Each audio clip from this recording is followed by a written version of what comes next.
Please let me know. Oh. What is going on? What is going on this morning, guys? Not only did my live stream just randomly cut out, like it literally just ended. I don't know how that happened, and then my gimbal went crazy. So sorry. I hope I didn't lose everybody who came out. Please let me know in the chat if you are still here. Sadly, I only see 4 people. Damn it. Oh, what a shame. What a shame.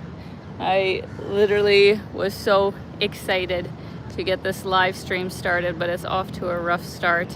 Oh, I see Rahul. Thank you so much for coming out. Thank you so much. Okay, we're coming back here. We got Claude from Montreal. Great.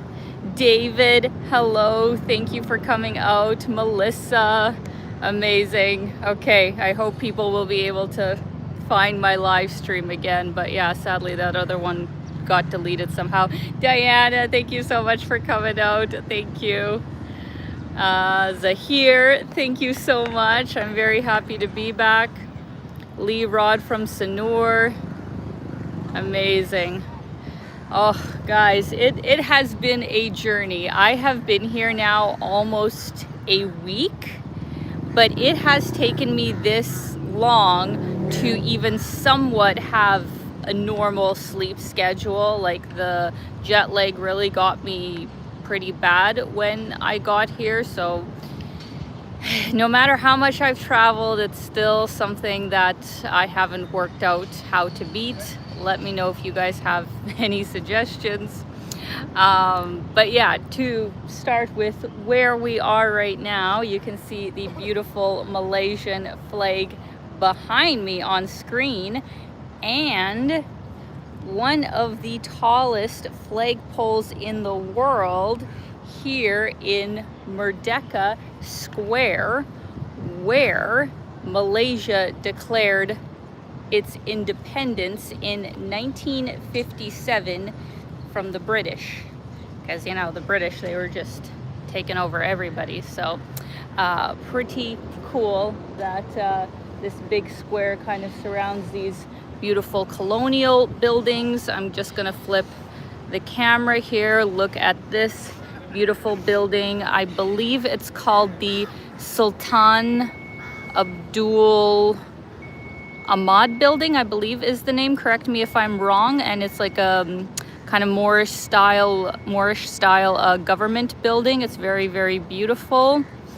I think they have a lot of different national events here in the square. There's a lot of different museums in the area, and as you can kind of see, it's a bit of a overcast day today, which is perfect for exploring in the morning time, because when it is super bright and sunny, it's hard to see and it's super hot. So I think we're gonna have a really nice walk and talk today. I also have my iced coffee to cool me down. But let me know in the comments, guys, who has been to Malaysia and what was your experience. Because if you didn't watch my channel, about, I guess I was here 3 years. I was here for the first time 3 years ago, but just in Kuala Lumpur, not exploring the whole country, sadly. I was kind of just recovering from a whole bunch of travel, so I thought that, you know, Kuala Lumpur being a very modern, comfortable sort of city, it'd be a good place to kind of recharge and get a nice apartment for a month and just explore the city. So that's what I did. Overall had a really nice time, but this trip I am actually going to finally be exploring the country, and with my lovely friend Lane from Saskatchewan who, just as I was getting on the live stream here, she was just getting on the plane from Saskatoon, so she is going to be here on Friday. We are both super excited. So yeah, I think it's going to be a great trip, and you know, kind of different because Thailand and Vietnam tend to be, I think, the most visited Southeast Asian countries, but Malaysia has a lot to offer, so I'm really excited to see other places in the country. Oh, Nomadic Dreamers says still in KL. I really like it. Amazing. Nazria says search for roti canai in Selagor Mansion for breakfast. I don't know where that is, but I do love roti canai. It's like one of the most popular breakfast dishes that they have here. I really like it. Andy Travel says been there a few times, going back to Borneo in a few weeks and back to KL for a week. Isn't it like monsoon season right now in Borneo? Because Lane and I were thinking of going there as well, but we heard that like the rain at this time of year is pretty intense. Rahul says been there in 2002, would love to visit again. Amazing. Did you just go to KL, Rahul, or did you go anywhere else in the country? I'm curious. Lee Rod says go to Penang. We will be going to Penang.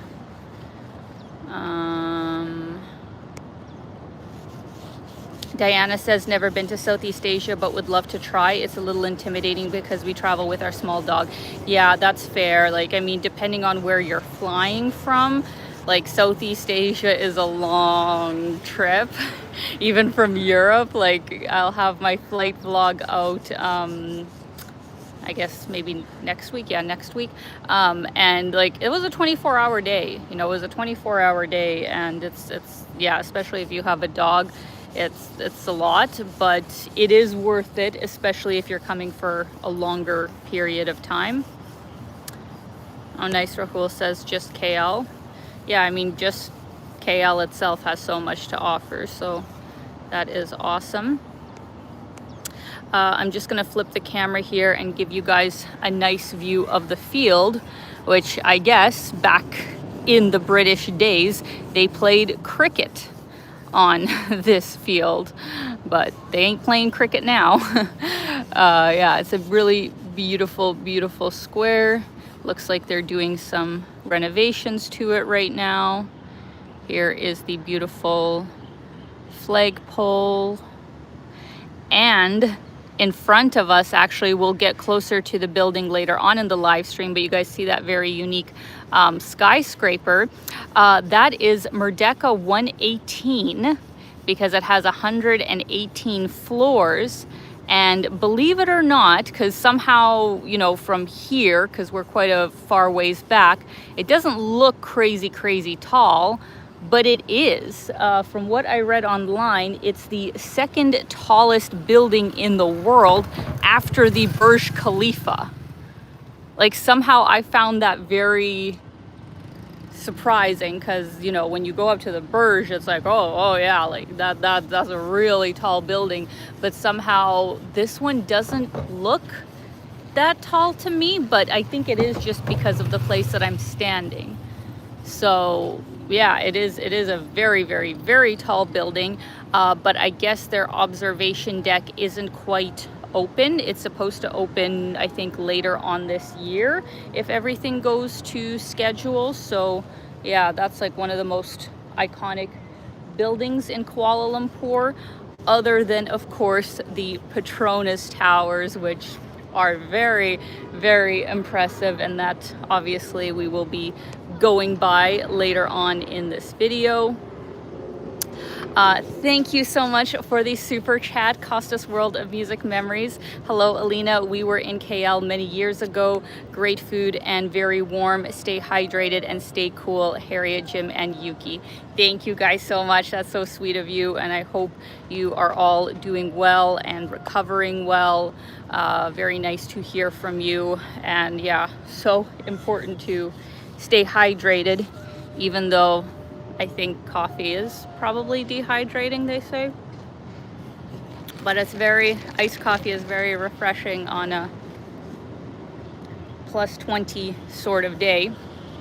And as I flip the camera and just give you guys another view, I will send my condolences to anybody in Canada who has been dealing with the ridiculous weather storms that have been going on this past week. Like, you know, no surprise that Saskatchewan has had minus 30, minus 40 kind of temperatures. That's unfortunately very normal for them.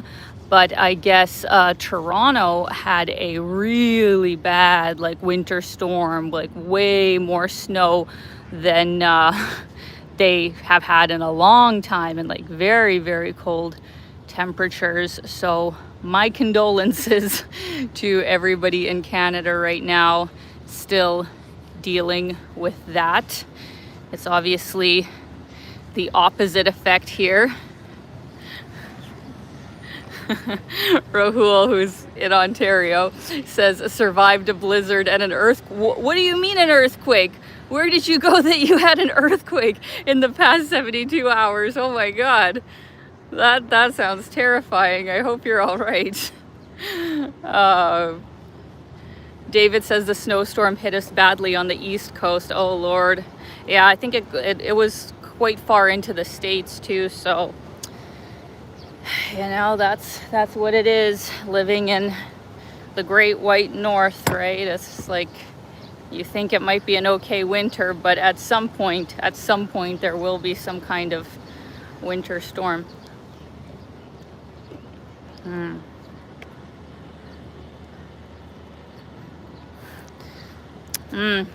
Thank you, Melissa. 2 servings of water after each iced coffee to stay hydrated. That is correct, yes. I definitely need to drink some proper water after this. I'm so confused, Rahul. It was last night 3.7 magnitude. I think the latent tremors were nothing crazy. I didn't feel it. But wait. Are you in Ontario still right now? I didn't think Ontario got earthquakes. I just know that in BC sometimes they get earthquakes. That's interesting if so. Huh. Kiang says, I spent 2.5 years in Winnipeg as a student. I still remember the cold. Oh yeah, you never forget it. Especially in Winnipeg. I mean, Winnipeg can be just as bad as, you know, in Saskatoon or Regina or something. It's very, very cold in the winters. Oh wow. Yeah, Rahul says, yep, some folks in Toronto felt it, nothing where I live. That is crazy. I've really never heard of Ontario having earthquakes. That's so interesting. But like, thank God it was. Oh boy. Look at this.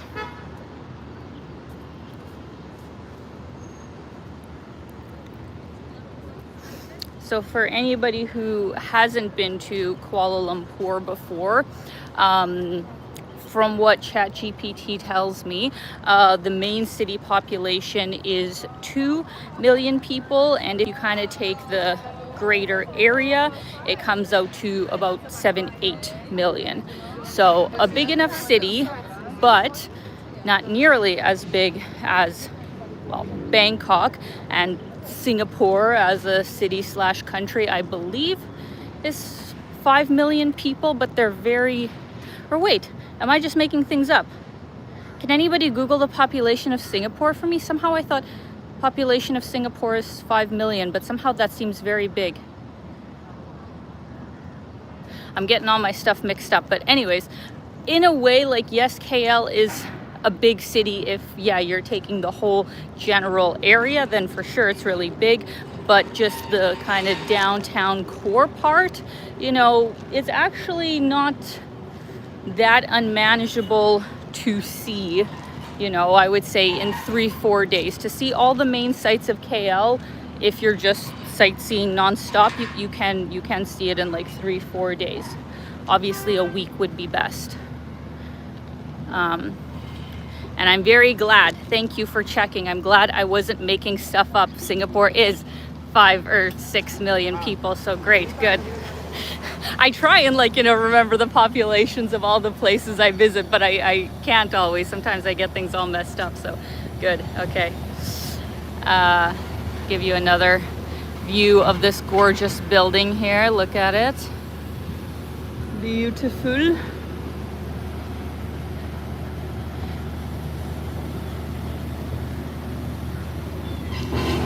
Lahau asks why not so many people there. It should be tourism season at the moment. You know, I agree. I think it's just because, oh, that's a terrible sound. Oh. I'm actually surprised there's not more people here this morning too, because I was here 2 days ago, right in this area, and there was way more people. So I don't know why today specifically there isn't. But either way, to give you guys a little bit of history about this beautiful building. It says the grand iconic building is named after Sultan Abdul Samad, the 4th Sultan of Selangor, who reigned from 1857 to 1898 from his court in Jugra. Kuala Lumpur developed from a small mining village to a bustling tin trading center during his reign. And then at first it was, a whole line of shop houses, and then they turned it into a government building. So yeah, it is the backdrop of many Independence Day parades and other celebratory events. Beautiful. And so initially I was going to take you guys across this bridge here and walk on the other side, but I think it's actually more scenic for us to walk on this side. So I'll just give you a view here from the top of the bridge.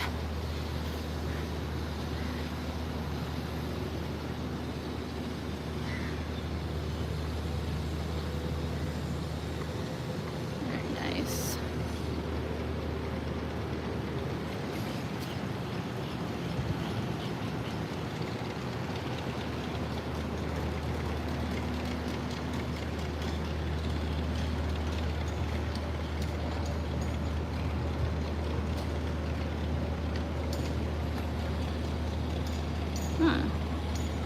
I'm glad you guys think the view is beautiful, and some people actually don't know where we are right now. So we are in Malaysia. Kuala Lumpur is in Malaysia, and yeah, like I was saying before, at least from North America, I actually don't know from where Malaysia's main tourist demographic is. If I had to guess, I would think China maybe, or other Southeast Asian countries. But yeah, obviously from North America, I don't think there's as many people coming here as there is Thailand and Vietnam. Those are obviously the most popular places. I apologize for the noise. We'll be past it in just a sec here. So yeah, Malaysia, I think, oh God. One sec, guys. Let me just pass here and then we'll talking.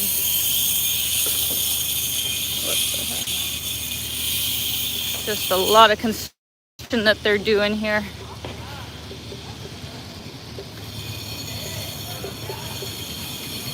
But look at this beautiful little bridge, slice of paradise that we're going towards.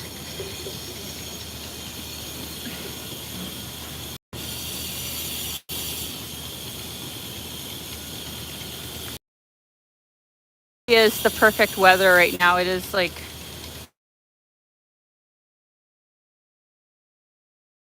not the beating sun on you. If this could be the temperature in Southeast Asia most of the time, I could live here. But having spent quite a bit of time now in Southeast Asia over the years, oh my God, it really gets to you after a while. You just constantly feel like you're baking.